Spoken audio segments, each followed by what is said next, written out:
Good evening, everyone. I hope all is well. I appreciate the opportunity to present my findings from Project 3 in my absence for tonight's meetup. I am going to just jump straight into the info as to not belabor the time. So, for Project 3, I had the opportunity to work with Metro Associates Incorporated. They are headquartered in St. Louis, Missouri. They function as a nonprofit organization. They've been operational for 35 years, and they are essentially the banner organization for Metro Christian Worship Center, which is a nonprofit, non denominational house of worship. Much of my aim and focus in collecting data for Project 3 was to identify communication and understanding gaps between the organization's leadership and its staff and volunteers.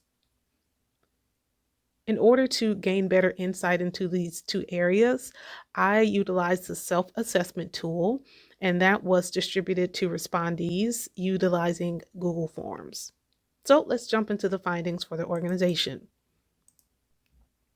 Okay, if you look at the chart on the left titled Self-Assessment Findings, the general findings of the survey point to an almost even amount of partially achieved and inadequately achieved responses. So don't know and fully achieved were the lower responded areas. The lowest scoring areas for the organization can be seen in the second chart. So these are the areas of focus. These areas are planning and development along with personnel management. Now, our assessment was able to point to strengths and weaknesses. One of the main strengths that we discovered would be financial responsibility. Metro's responsibility prompts for the highest section in the survey for compliance. They indicated both perceived and actual competence in all financial matters, which is great, especially when dealing with ethical behavior within nonprofit organizations. So, what does this actually translate to? It translates to trust and confidence in the organization's willingness and ability to be financially responsible. In turn, that positively impacts credibility within the surrounding community and beyond. Now, switching gears to a challenge area, by far Metro's biggest pain point or challenge was clear, concise communication. And that is at the both at the planning and development as well as personnel management areas. Because the scores collected in the section were so low, I thought it was beneficial to gain further insight from the survey participants. Both volunteers and staff noted a large disconnect between the why and the how of what needed to be done.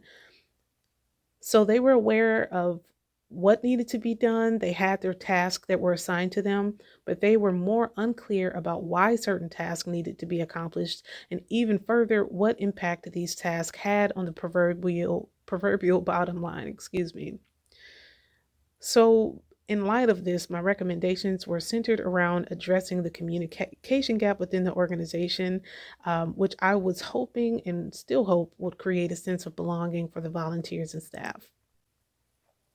So if you take a look at the recommendations slide, you can see the two areas that I kind of pulled out from the assessment feedback. So one big one would be communication. So acquiring a platform, hiring a consultant, and developing job description, all of those are aimed at increasing and strengthening communication.